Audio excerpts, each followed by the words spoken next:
예, 이번 시간에는 이제 그리스도의 영광의 복음이라고 하는 주제로 또 말씀을 좀 드리고자 합니다. 우리 이제 고린도 후서 4장 말씀을 한번 좀 열어보겠습니다.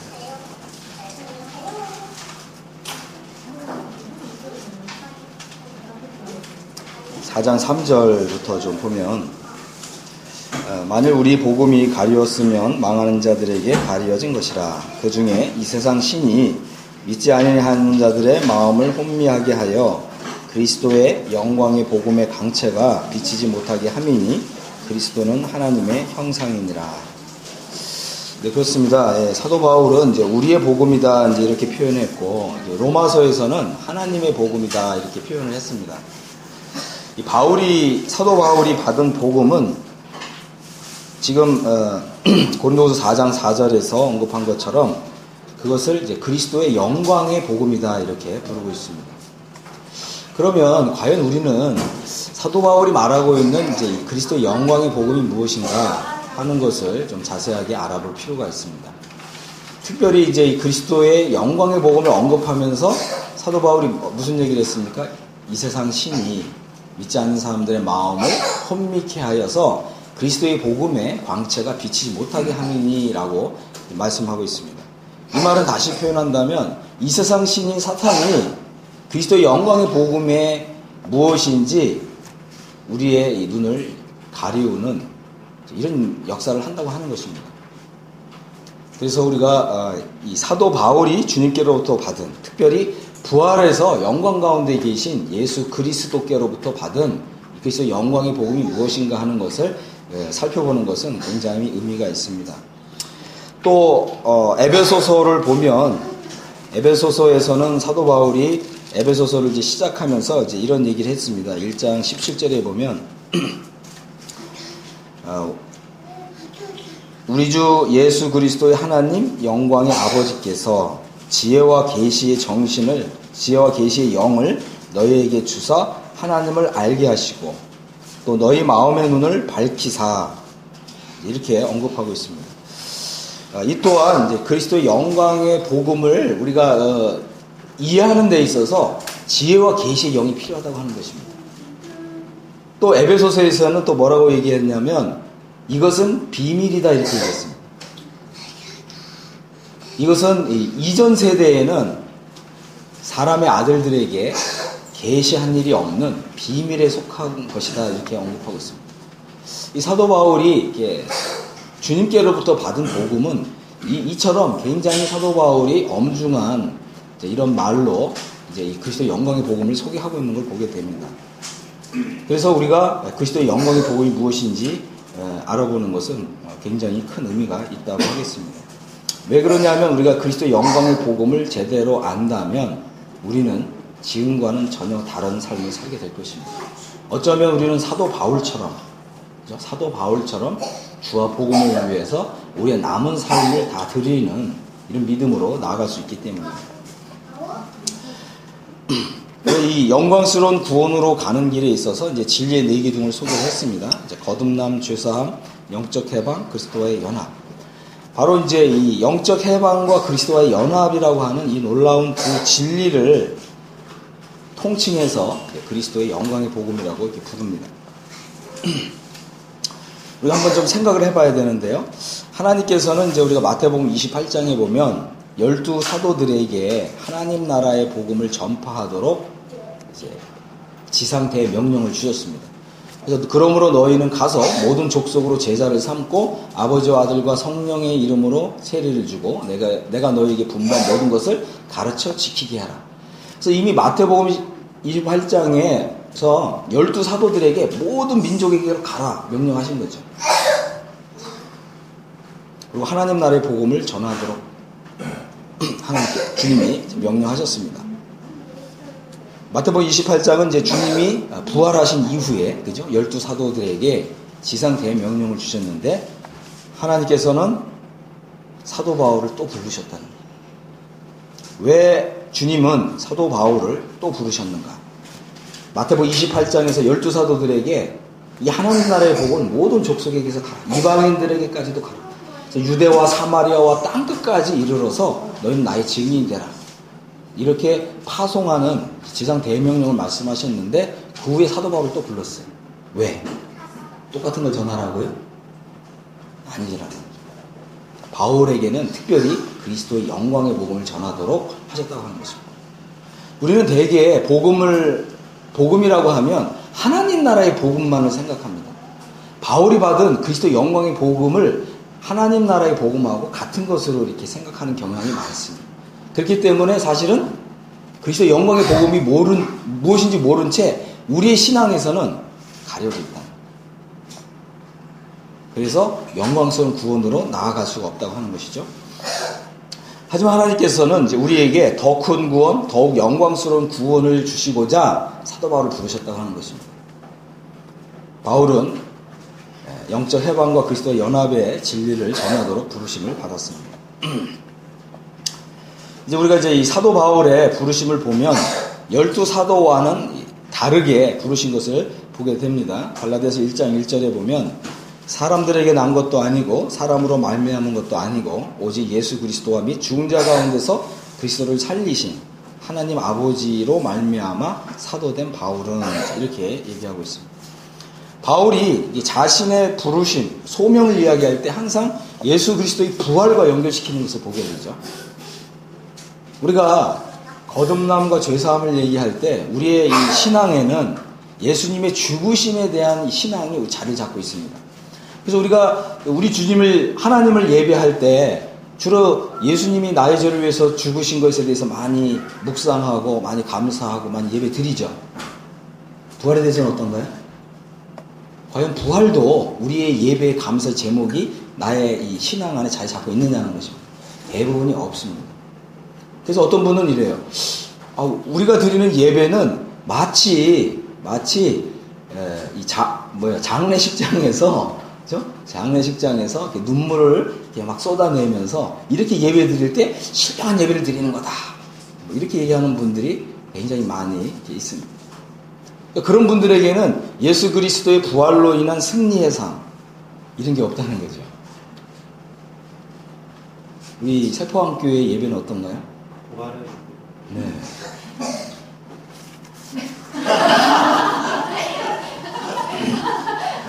아멘. 네. 그래서 우리가 이제 이것을 이제 좀 정리해 보면 이렇습니다. 12사도는 하나님 나라의 복음을 전하도록 부르심을 받았고요. 또 십자가의 복음을 전하도록 했습니다. 특별히 이제 마태복음 이제 19장 28절에 보면 이 12사도들에게는 주님이 이제 이러한 이제 상급을 약속을 하셨는데 마태복음 19장 28절을 보면 이렇게 말씀하셨죠.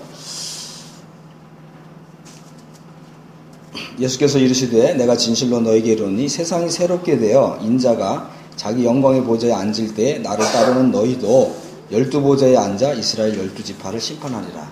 그죠?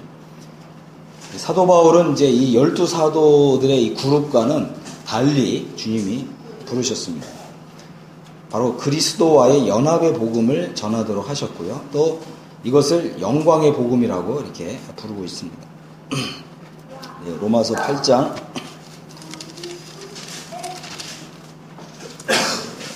17절을 보면 그렇죠? 자녀이면 또한 상속자, 곧 하나님의 상속자요 그리스도와 함께한 상속자니 우리가 그와 함께 영광을 받기 위하여 고난도 함께 받아야 될 것입니다.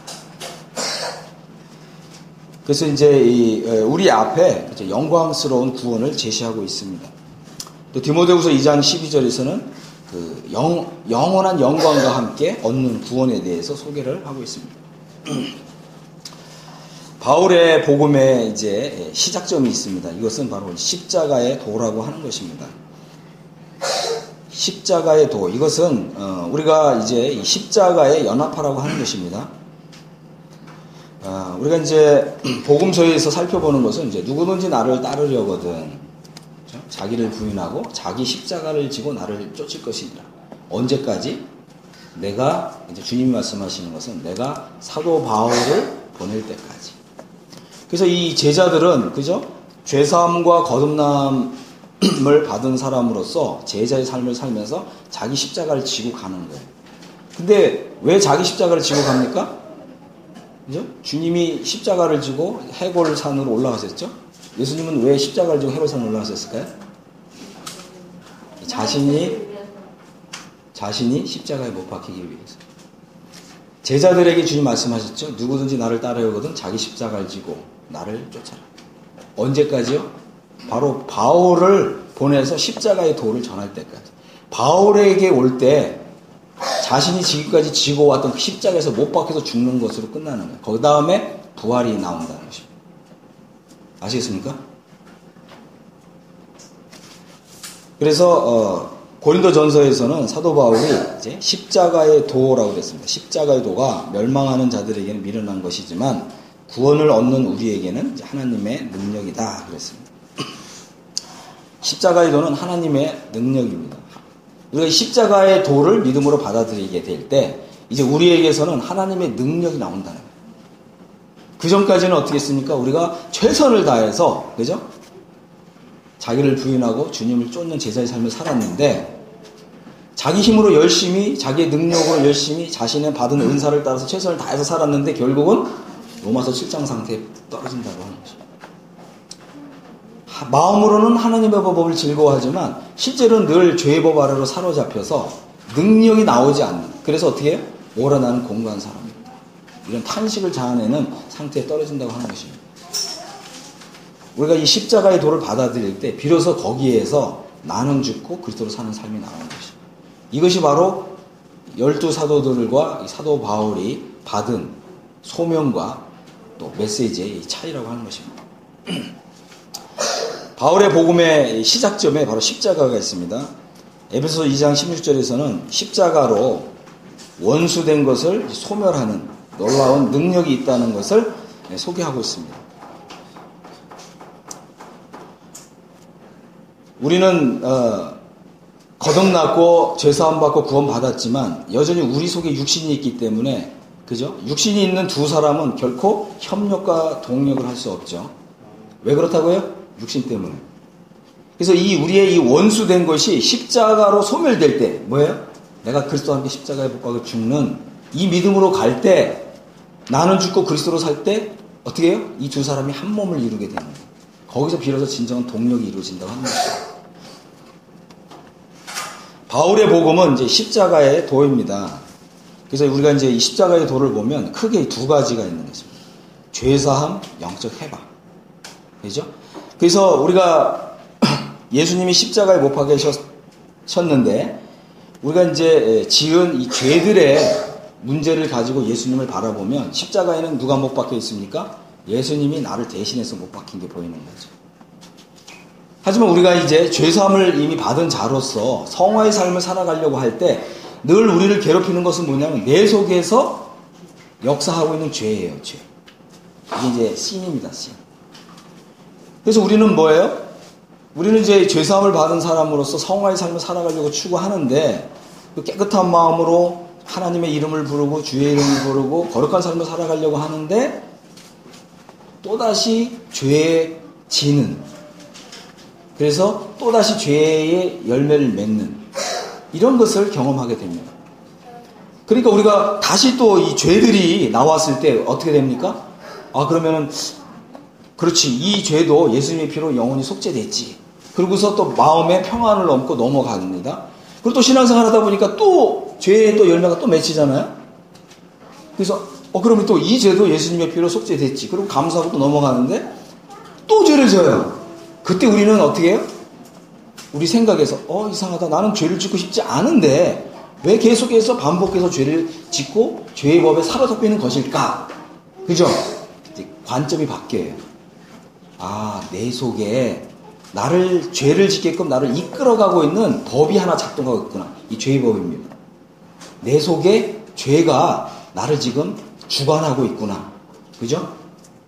그랬을 때 우리는 관심이 이제, 그럼 이 죄로부터 자유를 얻는 방법이 뭐냐? 하나님께서는 나로 하여금 늘 죄의 법으로 사로잡혀 가는데 여기에서 승리하는 방법을 그리스도 안에서 마련하셨는가 하시지 않았는가? 하셨다면 그게 뭔가? 이거에 대한 관심을 갖게 된다는 거죠. 이해하셨죠? 하나님께서는 그죠? 바로 내 속에서 끊임없이 나를 죄법 아래로 사로잡아서 다시금 또 죄를 짓게끔 하는 이것으로부터 자유와 해방을 얻는 방법을 그리스도 안에서 십자가의 도로 마련하셨다는 거예요. 그것이 바로 영적 해방의 진리입니다. 그래서 우리는 어떻게 그죠? 내 속에서 작용하는 법으로서 아니면 권세로서의 이 죄로부터 자유를 얻을 수 있는가? 이게 우리의 관심이죠? 네. 기도 제목이죠? 네. 네. 다시 말해서 우리가 성화의 삶을 살고 싶은데 성화의 삶을 살 수 있는 능력이 없다는 것입니다. 그럼 능력은 어디서 오냐? 십자가의 도에서 온다. 바로 십자가의 도. 그래서 십자가의 도는 이 두 가지 방면이 있습니다. 하나는 내가 지은 죄들을 예수님의 피로 해결했다는 것이 죄사함의 진리고요. 또 하나는 이제 이 죄로부터 나를 해방시켜주는 진리입니다. 그래서 이 죄사함은 예수 그리스도께서 나를 대신해서 십자가에 못 박혔다라고 하는 진리를 통해서 해결이 된다면 이 영적 해방과 내 속에서 역사하는 죄의 법으로부터 자유를 얻는 길은 내가 그리스도와 함께 못 박혔다고 하는 것을 보는 거예요. 그래서 내가 그리스도와 함께 죽었다라고 하는 믿음이 오게 되면 죄는 죽은 자에게 작용한다고요? 작용하지 않는다고요? 작용하지 않는다. 죽은 자에게는 죄의 법이 작동하지 않는다는 것입니다. 이것이 바로 영적 해방의 진리입니다.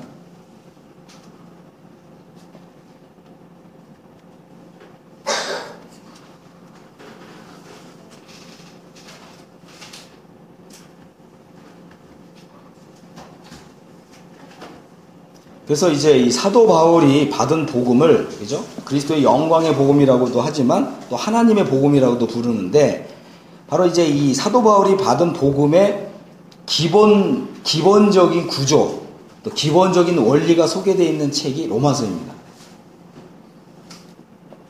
로마서는 크게 이 두 주제로 나눠져 있습니다. 로마서 1장부터 5장 11절까지는 바로 죄사함과 칭의, 그죠? 죄사함과 칭의를 설명하고 있고요. 그 다음에 5장 12절부터 로마서 8장까지는 영적 해방과 이 성화의 주제를 다루고 있습니다. 우리가 이제 이 사도 바울이 이제 로마서에서 제시하고 있는 참 진리 가운데 로마서 이제 1장부터 5장 11절까지는 죄사함과 칭의인데 우리가 이제 이 사도행전 13장을 보면 13장 38절에 보면 여기에 이제 이 사도 바울이 교회 밖에 있는 영혼들에게 복음을 전할 때 우선적으로 죄사함과 칭의를 전했습니다. 그래서 이제 사도행전 13장 38절을 보면 그러므로 형제들아 너희가 알 것은 이 사람을 힘입어 그러니까 예수님을 힘입어서 죄사함을 너희에게 전하는 이것이며 또 모세로의 율법으로 너희가 의롭다 하심을 얻지 못하던 모든 일에도 이 사람을 힘입어 믿는 자마다 의롭다 하심을 얻는 이것이라. 그죠? 그래서 이 구도자들에게는 사도 바울이 로마서 1장부터 5장 11절까지 죄사함과 칭의를 전했다고 하는 것입니다. 그리고 이제 이 거듭남과 죄사함과 칭의를 통해서 이제 교회 안에 들어온 사람들에게는 5장 12절부터 로마서 8장까지 영적 해방과 성화에 대한 진리를 전했다고 하는 것입니다. 그래서 로마서가 이게 두 부분으로 구분된다고 하는 것입니다. 그래서 이제 우리의 이제 신앙에 있어서 죄사함과 거듭남을 받고 구원받은 우리의 신앙에 있어서 이제 신앙의 전환점은 칭의 상태에서 성화 상태로 넘어가야 되는데 바로 이 성화의 삶은 어디서 시작되느냐? 십자가에서 시작된다는 하는 것입니다. 십자가. 그러니까 내가 예수 그리스도와 함께 십자가에 못 박혔다고 하는 믿음으로 성화의 삶이 시작된다고 하는 것입니다. 그래서 우리의 신앙이 지금 어디 단계에 있느냐? 1번, 그리스도께서 나를 대신하여 십자가에 못 박히셨다. 이것은 내가 지은 죄들을 예수님의 피로 영원히 속죄받는 측면입니다. 우리가 이런 신앙을 계속해서 반복하면 어떻게 돼요? 성화의 삶을 못 산다는 거죠. 성화의 삶은 내가 그리스도와 함께 십자가에 못 박혔다 라고 하는 믿음이 올 때 비로소 내 속에서 작용하고 있는 죄의 법, 죄의 권세로서의 이 죄에서 내가 벗어난다고 하는 것입니다. 죄의 지배로부터 벗어난다. 이 말을 이제 해방된다. 이제 이런 표현입니다. 이걸 정확하게 이해하셔야 돼요. 왜냐하면 더러 어떤 사람들은 뭐 해방 이렇게 표현하는데 이 해방이 무슨 죄들로부터 죄 사함을 받는 것이냐 막 이렇게 사용하는 사람들이 많아요. 그렇지 않습니다. 이것은 아주 체계적이고 과학적으로 주님이 이렇게 말씀을 딱 기록해 주신 것이에요. 그래서 이제 칭의와 이 죄사함은 사도 바울이 전한 복음 가운데서 12사도들하고 공통된 부분이에요. 하지만 이제 5장 12절부터 8장까지 영적 해방과 그리스도 연합의 진리는 주님이 바울에게만 계시하신 진리라고 하는 거예요. 다시 한번 질문을 드리겠습니다. 구약 성도들은 죄사함과 칭의를 받았을까요? 받지 않았을까요? 안 받았어요. 구약 성도들, 아브라함.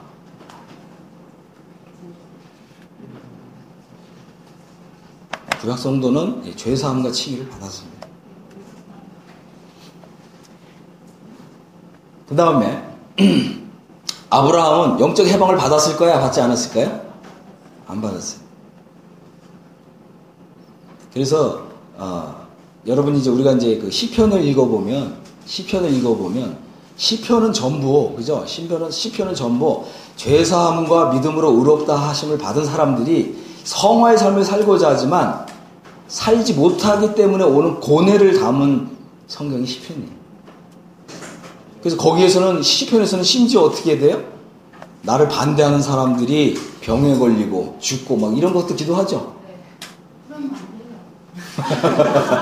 그러면 안 되죠. 근데 그런 마음이 드는 거예요.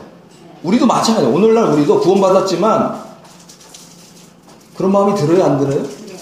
그렇게 기도해 본 적 있어요, 없어요? 기도 안 해요. 기도는 안 해봤어요?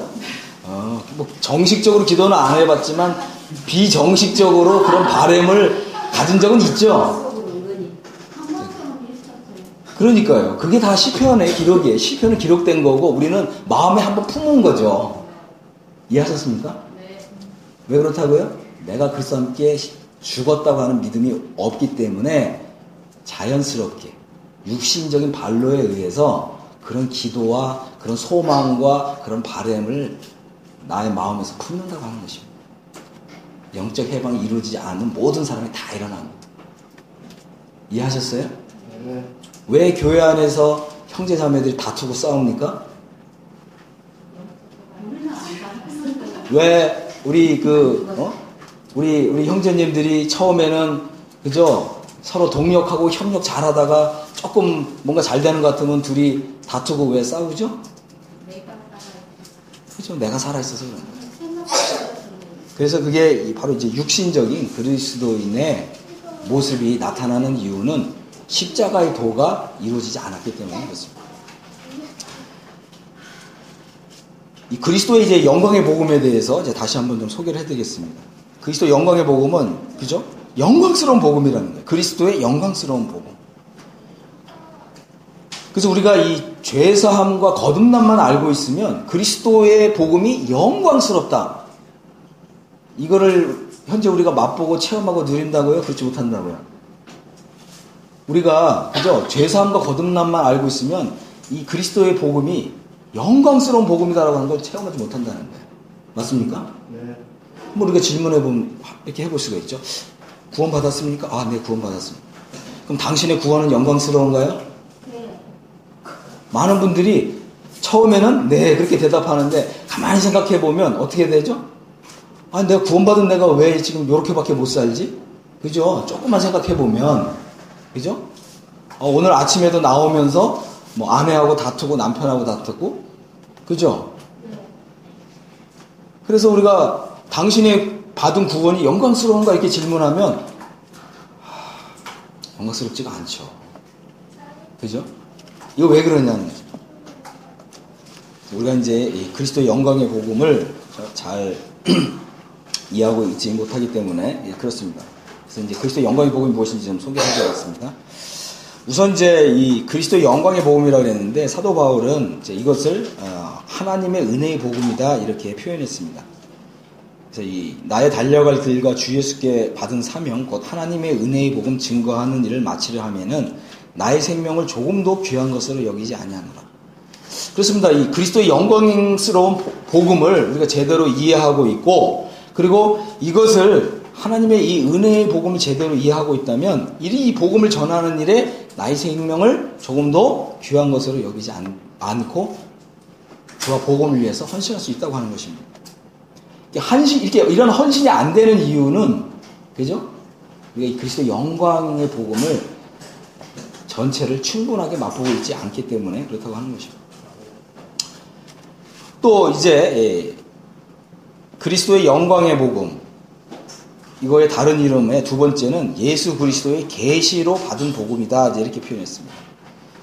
형제들아, 내가 너희에게 알게 하노니 내가 전한 복음이 사람의 뜻을 따라 된 것이 아니라 이는 내가 사람에게서 받은 것도 아니요 배운 것도 아니요 오직 예수 그리스도의 계시로 말미암은 것이다, 이랬습니다. 바울이 받은 복음은요, 그죠? 예수 그리스도의 계시를 통해서 받은 복음이다라고 하는 것입니다. 이 말은 또 한편으로는 앞서 부르심을 받았던 12 사도들하고 다른 복음이다라는 거죠. 차이가 난다는 거죠. 그래서 이제 이런 부분들을 조금 더 말씀을 제가 드리도록 하겠습니다. 그 다음에 이제 디모데전서 1장 11절에는 자신이 받은 복음을 하나님의 영광의 복음이다, 이렇게 불렀습니다.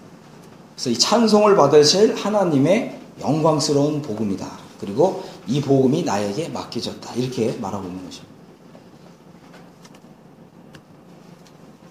그래서 우리가 이제 이 그리스도의 영광의 복음을 생각하면서 우리가 한번 이제 이러한 질문을 한번 해볼 필요가 있습니다. 또 대답을 한번 해볼 필요가 있습니다.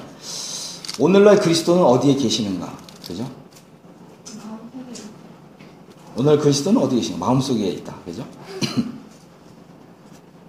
많은 분들이, 그죠?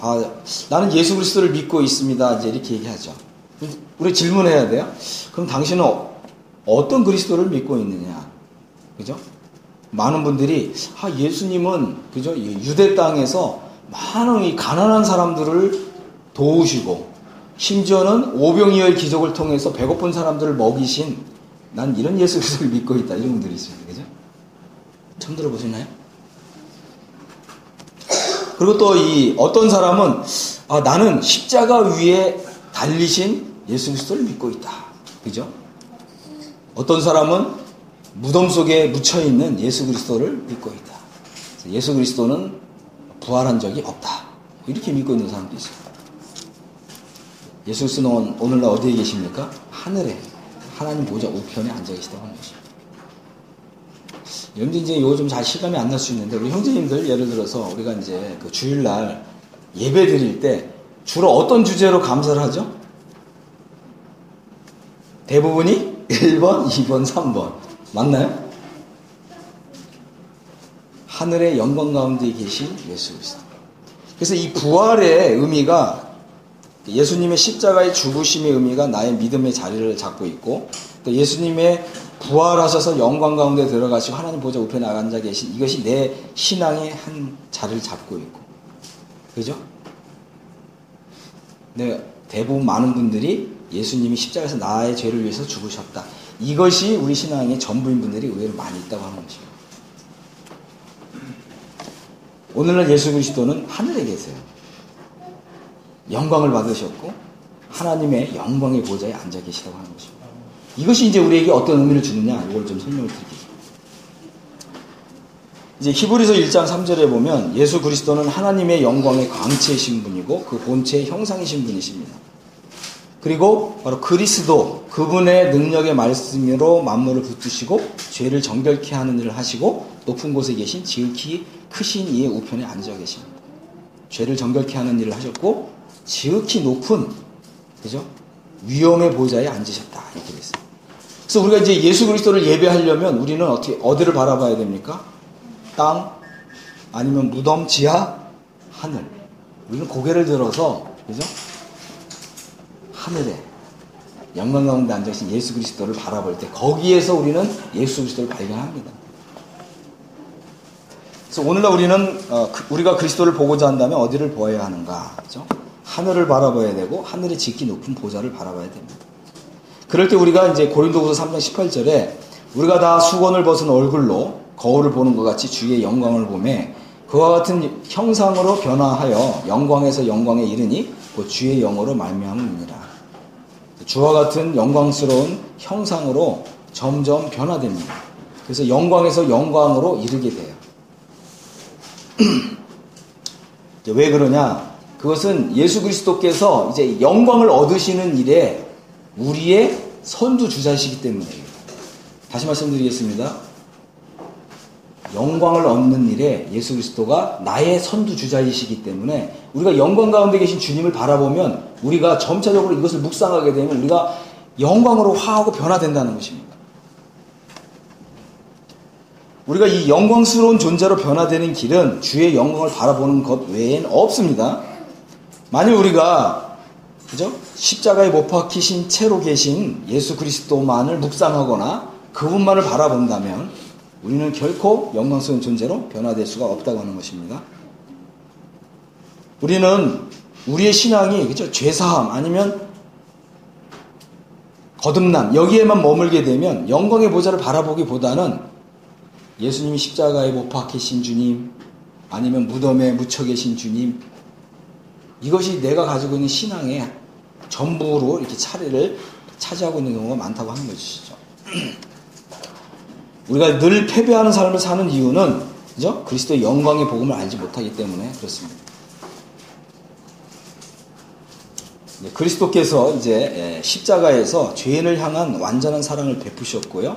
또 죄에 대해서는 완전한 공의를 이루셨습니다. 우리가 한 가지 생각해 봐야 되는 것은 뭐냐면 예수님의 십자가는요. 하나님의 공의를 완전케 했다, 완성시켰다고 하는 이 사실을 우리가 분명히 보아야 된다고 하는 것입니다. 예수 그리스도께서는요. 영원 속죄를 이루심으로 우리가 지은 죄들과 우리 육신 속에 있는 이 죄의 권세 등 모든 죄 문제를 완전하게 해결하셨어요. 그래서 요거를 뭐라고 부르냐면 완전한 구속이다, 완전한 구원이다 이렇게 부릅니다. 다시 말씀드리겠습니다. 우리가 지은 죄들뿐만 아니라 내 속에서 나를 늘 죄를 짓도록 사로잡아가는 죄 이것까지 다 해결하셨다는 거예요. 이게 완전한 구속이고 완전한 구원입니다. 우리는 뭐예요? 예수 그리스도께서 죄에 관한 한 완전한 구속을 이루셨다고 믿는 믿음이 바로 영광스러운 구원으로 가는 기초석이라고 하는 것입니다.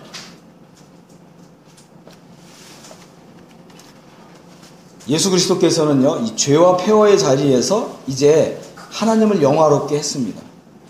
하나님께서 그리스도를 자신의 우편 자리에 앉게 하시고 높이심으로 그리스도를 영화롭게 하셨어요. 이게 뭐냐면 바로 공의의 작용이라는 것입니다. 공의의 작용. 이거를 잘 생각하셔야 돼요.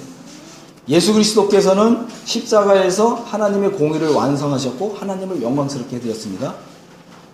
하나님 아버지께서는 예수 그리스도를 죽은 자 가운데서 일으키시고 하늘로 부활시키시고 하나님 영광의 보좌에 앉히셨어요. 무엇이 작용했다고요? 하나님의 공의가. 영광을 받으신 그리스도, 영화롭게 되신 그리스도. 이것이 이제 우리가 바라보아야 되는 그리스도의 진짜 모습입니다. 그리스도께서 완전한 공의를 이루셨다. 그래서 우리가 이제 이 공의가 완성되었다고 하는 측면을 잘 생각해 봐야 됩니다. 이제 사도행전 2장 33절에 보면 하나님이 오른손으로 예수를 높이심에 그가 약속하신 성령을 아버지께 받아서 너희가 보고 듣는 이것을 부어주십니다. 예수 그리스도께서는 하나님의 공의를 완성하셨고요. 하나님의 공의가 작용을 해서 예수님을 하나님 보좌 우편에 영광스러운 자리에 앉히셨습니다. 공의가 이렇게 작용하는 거예요. 그죠? 그 다음에 하나님의 공의가 완성됐기 때문에 예수님께서는 아버지께로부터 성령을 받아가지고 성령님을 보내주셨어요. 성령님이 오신 이유는 하나님의 공의가 완성되었다. 그래서 이제 사도 베드로는 이 예수를 하나님이 주와 그리스도가 되게 하셨다 이렇게 선포했습니다. 예수님 누구라고요? 주와 그리스도. 그죠? 주와 그리스도가 되게 하셨습니다.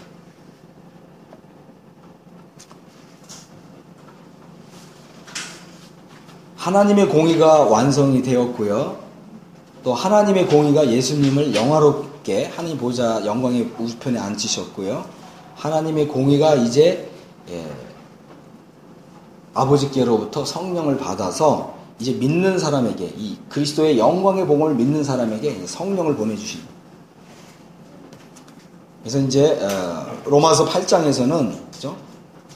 이 성령님을 하나님의 영이다 이렇게 부르고요. 또 그리스도의 영이다 이렇게 부르고요. 또 예수를 죽은 자 가운데서 살리신 이의 영이라고 부르고요. 또 양자의 영이다 이렇게 부릅니다. 로마서 8장이 그죠? 성령님을 이렇게 다양한 이름으로 불러요. 왜 그러냐? 이것은 우리가 그리스도의 이 영광의 복음을 알아야 된다고 하는 것이고요. 또 이 그리스도께서 그죠? 하나님의 공의를 완성시키심으로 인해서 예수 그리스도께서 영광을 받으셨고 또 영광을 받으신 결과 이 성령님이 오신. 그래서 이 그리스도의 영광의 복음을 믿는 사람 속에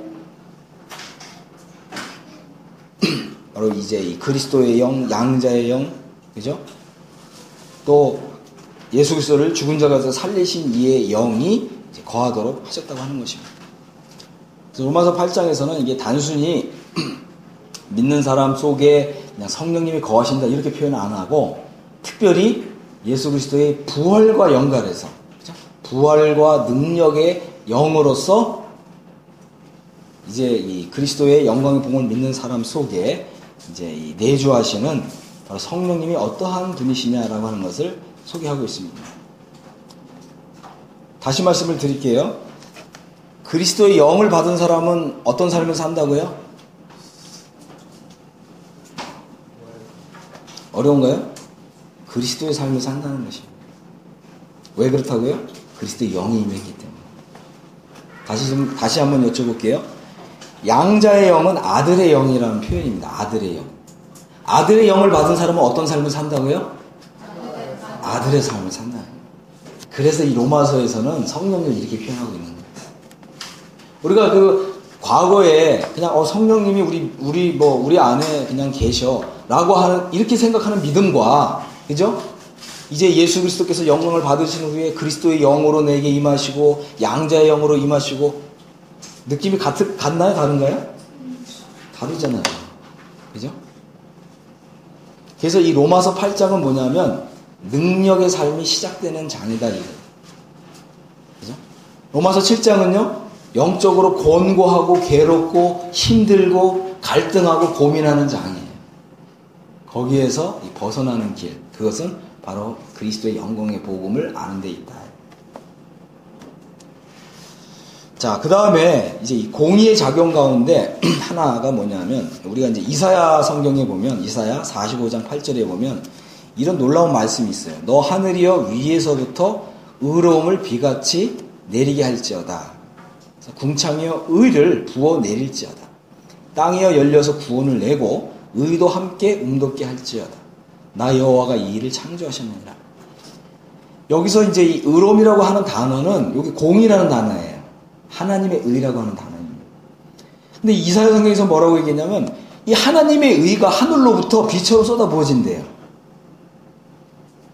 예언입니다. 또 호세아 10장 12절에는 의를 비처럼 너희에게 내리신다 이렇게 말씀하고 있습니다. 그래서 이 하나님의 하나님의 의는 구약 성경에 공의, 정의, 공법이라고 하는 이런 단어로 다양하게 번역이 됐어요. 중요한 것은 뭐냐면 하나님의 의를 선물로 받을 것에 대한 예언이 있다는 것입니다. 다시 이제 우리가 한번 생각해 보면 그러면 하나님의 의가 언제 하늘로부터 비처럼 쏟아부어졌습니까? 1번 예수님의 공생의 당시에, 2번 예수님이 십자가에 못 박히셨을 때, 3번 예수님이 무덤에서 부활하셨을 때, 4번 예수님이 승천하셨을 때, 5번 오순절날 성령님이 내려오셨을 때. 5번이죠? 자, 다시 말씀드릴게요. 하나님의 예수 그리스도는요, 십자가에서 완전한 구속을 이루심으로써 하나님의 공의를 만족시켜 드렸고요. 이 하나님의 공의는 예수 그리스도를 영광스러운 보호자에 앉는 걸로 작용을 했고요. 이 하나님의 또 공의가 바로 아버지께 성령을 받아서 믿는 그리스도의 영광의 복음을 믿는 사람들에게 성령을 보내주시는데, 이 성령님이 오실 때 하나님의 공의를 선물로 가져왔다. 그리스도의 영광의 복음을 믿는 사람에게 하나님의 의가 선물로 주었다는 거죠. 자, 다시 한번 질문해 보겠습니다. 하나님의 의로우시죠? 네. 그리스도의 영광의 복음을 믿는 사람도 이제 의롭죠? 네. 하나님이 의로우신데 하나님이 가지고 있는 의가 뭐죠? 하나님의 의. 맞죠? 이제 그리스도의 영광의 복음을 믿는 사람들이 받은 의도 하나님의 의죠? 같아요, 달라요?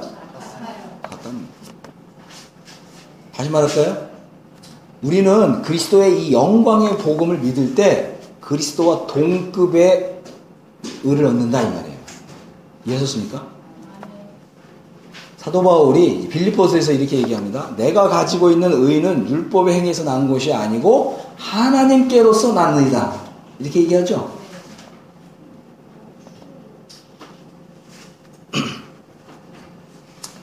자, 그래서 이제 로마서 3장 22절에 보면 곧 예수 그리스도를 믿음으로 말미암아 모든 믿는 자에게 미치는 의니 차별이 없느니라.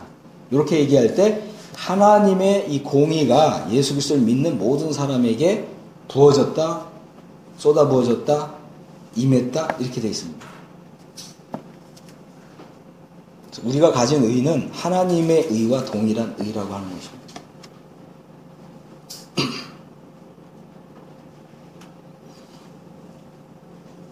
그래서 바로 우리가 이제 이런 하나님의 의를 가진 자가 되었기 때문에 이제 뭐라고 얘기하니까 이제 그런지 누구든지 그리스도 안에 있으면 새로운 피조물이라 이전 것은 지나갔으니 보라 새 것이 되었다. 이렇게 얘기합니다.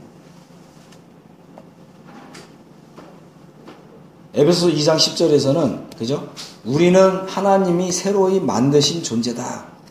그리스도 예수 안에서 선한 일을 위하여 지으심을 받았다. 이렇게 얘기합니다.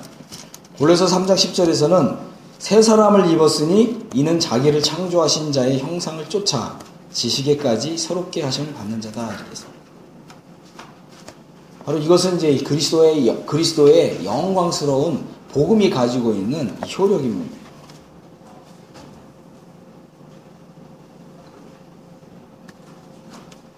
자, 우리는 이제 이 하나님 우편에 앉아 계신 그리스도를 보는데요. 우리가 이제 이 영광을 받으신 예수 그리스도를 바라볼 때, 그죠? 이제는 우리가 지은 모든 죄들이 다 속죄된 것을 믿고 감사하고요. 또 내 속에서 나를 늘 죄의 법 아래로 사로잡아 가는 이 죄에서 나를 해방시켜 주신, 그래서 완전한 구속을 이루신 예수 그리스도를 바라보고요. 그리고 예수 그리스도께서는 하나님의 공의를 이루셨기 때문에 지금 영광을 받으셨고요. 그리고 우리가 이제 예수 그리스도를 바라보게 될 때 우리 안에 바로 이제 그리스도의 영, 아들의 영을 주시고요. 그 다음에 이제 우리 속에 하나님의 의를 받은 자가 되게 해주시는 거예요. 이렇게 복음을 믿을 때 이 복음은 나에게 영광스러운 복음이다. 이제 그리스도께서는요, 나를 위하여 하늘에 먼저 들어가셨고 영광 중에 계시는데 바로 영광을 얻는 일에 선두주자로서 영광을 받으셨다는 거죠. 이제 한 가지 이제 우리가 히브리서를 보면 히브리서의 중요한 주제가 뭐냐면 사람으로서 영광에 들어가신 예수 그리스도. 이게 히브리서의 첫 번째 주제고요. 두 번째 주제는 사람인 나를 영광에 들어가도록 예수 그리스도께서 선두주자로서 먼저 들어가셨고 나를 이제 하늘의 부르심을 통해서 나를 어떻게 해요? 영광의 자리로 이렇게 끌어올리시는 바로 이제 이 사람으로서 영광을 얻는 구원, 이것을 이제 히브리서에서는 이같이 큰 구원이다 이렇게 소개하고 있는 것입니다.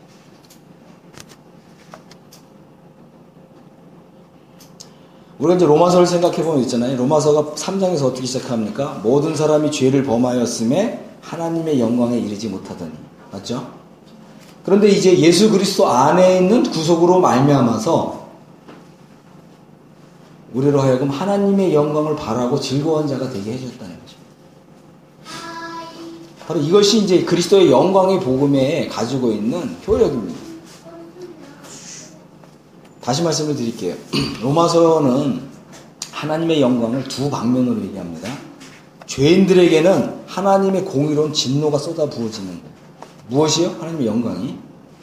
두 번째, 그리스도의 영광의 복음을 믿는 사람들에게는 그리스도께서 입으신 그 동일한 영광을 주는 거예요. 그래서 우리가 그리스도의 이 영광의 복음을 믿는 자로서 예수 그리스도를 바라보게 될 때, 그죠? 우리가 예수 그리스도께서 받으신 그 영광을 바라보면서 영광으로 영광에 화하게 된다고 하는 것입니다.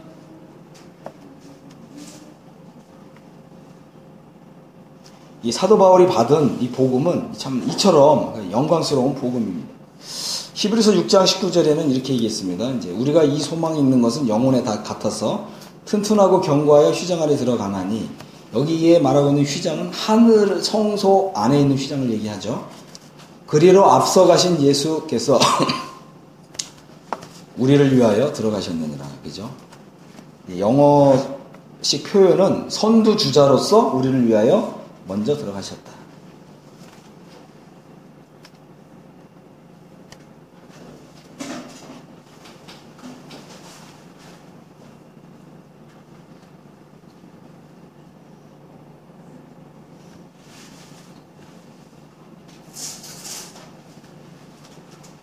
우리가 이제 생각해야 되는 것은 이제 예수 그리스도께서는요, 완전한 구속을 이루셨다고 하는 것입니다. 그래서 이 나를 위해서 완전한 구속을 이루신 예수 그리스도께서 지금 하늘에 계신다고 하는 이러한 사실을 묵상함으로써 우리에게서 일어나는 효과는 무엇이냐? 그죠? 내가 예수 그리스도와 이 동일한, 그죠?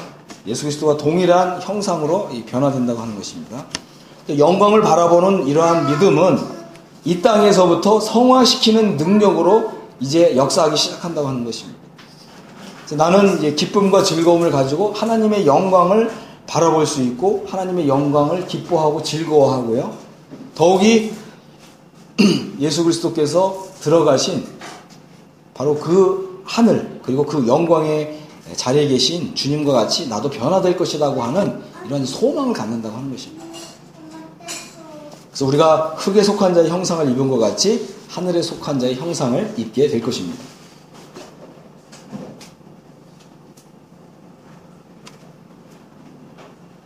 그래서 우리가 이제 이 그리스도와 같은 그런 자리에 들어가는 것, 이것은 이제 그리스도와 연합을 이룬다고 하는 참 이런 복된 진리인데, 우리가 그리스도와 연합을 이룬다고 했을 때 그 시작점이 어디냐면 내가 그리스도와 함께 십자가에 못 박혔다고 하는 믿음이 내게 임할 때 그때 시작된다고 하는 거죠. 그래서 제가 이제 일부러 이렇게 이제 영어 성경을 좀 같이 이렇게 표기를 했습니다.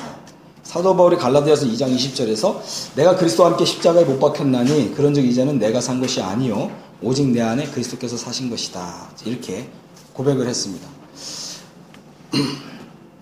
근데 우리가 이 성경 구절을 오해하는 분들이 많아요. 무슨 말이냐면, 나는 예수님을 믿을 때 그때 난 그리스도와 함께 십자가에 못 박혔어.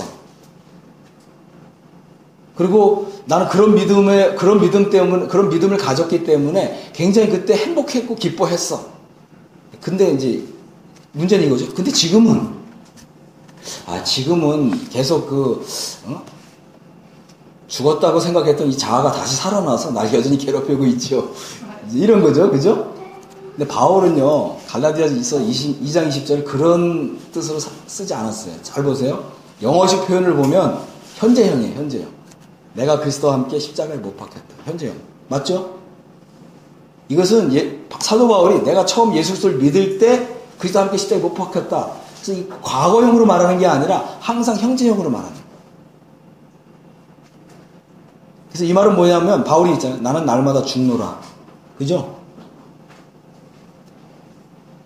내가 그리스도와 함께 죽었다고 하는 믿음은 항상 현재형이라는 거예요. 항상 현재형인 이 믿음을 가질 때 나로 살지 않고요. 더 이상 자아로 살지 않고요. 더 이상 육신으로 살지 않고 그리스도로 사는 삶이 나타난다고 하는 것입니다. 그래서 사도 바울이 이제 그러므로 너희가 그리스도와 함께 다시 살리심을 받았으면 이제 위의 것을 찾으라. 로마서에서는 만일 너희가 그리스도와 함께 그리스도의 죽음에 연합하여 그리스도와 같은 모양으로 연합하였다면 그리스도와 함께 같은 모양으로 부활하여 살리라 이렇게 얘기하고 있는데 골로새서에서는 이제 너희가 그리스도와 함께 다시 살리심을 받았으면 이렇게 얘기합니다. 그리스도와 함께 죽었고 그리스도와 함께 살리심을 받은 사람은 이제 위의 것을 찾으라 이제 이렇게 위의 것을 바라보라. 그리고 우리의 모든 소망을 위의 것에 두라. 지금 이렇게 이야기하고 있습니다. 거기는 그리스도께서 하나님의 우편에 앉아 계십니다. 위의 걸 생각하고 땅의 것을 생각하지 말라. 이는 너희가 죽었고 너희 생명이 그리스도와 함께 하나님 안에 감추었습니다. 이렇게 얘기하고 있습니다. 그래서 우리가 이제 이 하나님의 의를 받았다라고 하는 의미가 뭐냐, 그죠? 이거를 좀 설명을 좀 드리면 이 스가랴서에 보면 여호수아가 더러운 옷을 입고 천사 앞에 서 있습니다. 하나님께서는 자기 앞에 선자들에게 그 더러운 옷을 벗기라 이렇게 말씀하셨습니다. 그리고 여호수아에게는 내가 내 죄악을 제거하여 버렸으니 내게 아름다운 옷을 입히리라. 그리고 이 정결한 관을 그 머리에 씌우고 옷을 입게 해주었습니다. 이것은 이제 이 스가랴 선지자가 하늘에서 일어나는 일을 이제 환상 가운데 본 것인데, 사도 바울은 저 부활에서 영광 가운데 계신 예수 그리스도 그분을 만나 뵙고 또 심지어는 셋째 하늘에 올라가서 하늘에 있는 광경을 보고 내려온 사람입니다. 영적으로. 바울이 이제 고린도서 12장에서 내가 몸 안에 있었는지 몸 밖에 있었는지 나는 모르지만 셋째 하늘에 간 그 경험, 자기가 보고 들었던 거, 사람이 가히 말로 표현할 수 없는 이런 것을 보고 왔는데 바로 이것이 이제 그리스도의 영광의 복음 안에 다 녹아져 있다고 하는 것입니다. 갈라디아서 3장 27절에서는 누구든지 그리스도와 합하여 세례를 받은 자는 그리스도를 옷 입었느냐 그렇게 표현하고 있습니다. 우리가 그리스도로 옷을 입고 있다면 누군가 나를 볼 때 내게서 누구의 모습을 본다고요? 그리스도의 모습을 본다는 거 하는 것입니다. 이것은 뭐예요? 그리스도와 함께 죽었다고 하는 믿음이 임한 사람들에게, 그죠? 그 다음에 이제 시편 45편 7절에는 왕은 정의를 사랑하고 악을 미워하시니 그러므로 하나님 곧 왕의 하나님이 즐거움의 기름을 왕에게 부어 왕의 동료보다 뛰어나게 하셨나이다. 이것은 이제 히브리서에서 우리 주님에게 그대로 이제 적용됐습니다. 이 구절은 동일한 이제 시편 45편 13절에 보면 바로 왕이신 주님과, 그죠? 또 이 왕의 신부가 되는 바로 이러한 그리스도와 연합을 이룬 이런 사람들에게 이제 장래에 왕이신 우리 주님이 이런 이 영광스러운 이제 이러한 그 옷을 입게 될 때 바로 이 왕이신 주님의 신부가 되는, 그죠? 신부는 바로 금으로 수놓은 옷을 입게 된다고 하는 것입니다.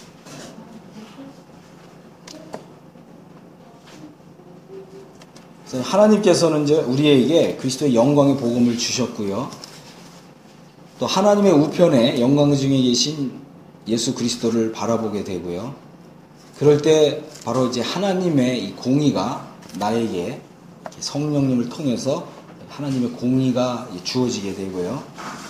그 다음에 우리는 기꺼이 우리 자신을 그리스도와 함께 십자가에 못 박은 자들로 우리 자신을 내어주게 되고요. 그 다음에 우리는 이제 그리스도로 옷 입게 되고 더 이상 나로 살지 않고요. 왜냐하면 나로 사는 것이 고통이기 때문에 그렇습니다. 나라고 하는 존재, 자로 사는 이거 자체가 고통이라고 하는 거죠. 그래서 기꺼이 내가 그리스도와 함께 죽었다고 하는 이 하나님의 이 계시에 아멘으로 받아들이는 것이죠. 그래서 내가 그리스도와 함께 죽었다고 하는 믿음이 오고 내가 그리스도와 함께 살았다고 하는 믿음이 오게 될 때 우리는 더 이상 나로 사는 것이 아니라 그리스도로 사는. 그래서 우리 성도님들께서도 그죠? 우리의 이제 이 고개를 들고 부활해서 영광 가운데 계신 우리 주님을 한번 바라보세요. 그리고 바로 이 주님이 그죠? 내가 장래의 영광을 들어가게 하는 일에 나의 선구주자시다. 그리고 바로 그리스도의 이 영광의 복음을 통해서 이 모든 일을 다 이루신 이러한 주님을 바라보면서 기뻐하시고 즐거워하시게 될 때 우리가 이 주와 같은 영광으로 변화되고 성화의 삶을 살 수 있는 이제 능력을 얻게 된다고 하는 것입니다. 우리는 이제 그리스도와 연합이라고 하는, 그리스도의 연합은 내가 그리스도와 함께 죽었다고 하는 믿음이고요. 또 그리스도와 함께 살았다고 하는 이제 이러한 이 진리를 믿음을 통해서 우리 자신이 지금 금으로 수놓은 옷을 입은 그리스도 신부라는 사실을 알게 됩니다. 그리스도의 영광의 복음이 정말 나의 이 믿음 가운데, 나의 마음 가운데, 나의 영혼을 이렇게 충만하게 가득 채우게 될 때, 바로 우리는 우리에 대한 이 새로운 정체성이 생기는 것입니다. 나는 지금 금으로 수놓은 신부복을 입은 그리스도의 신부다라고 하는 이 새로운 정체성이 생깁니다. 그렇게 될 때 우리는 더욱 예수 그리스도를 사랑하게 되고요. 그럴까요? 안 그럴까요? 우리가 이제 이 그리스도의 신부로서, 그죠? 이렇게 주님, 신랑이신 우리 주님을 사모하고 사랑하면서 주님 오실 날을 바라보게 될 때 우리는 점점 더 이 성화의 삶에 우리 자신이 깊이 들어가는 우리 자신을 발견하게 된다고 하는 것입니다.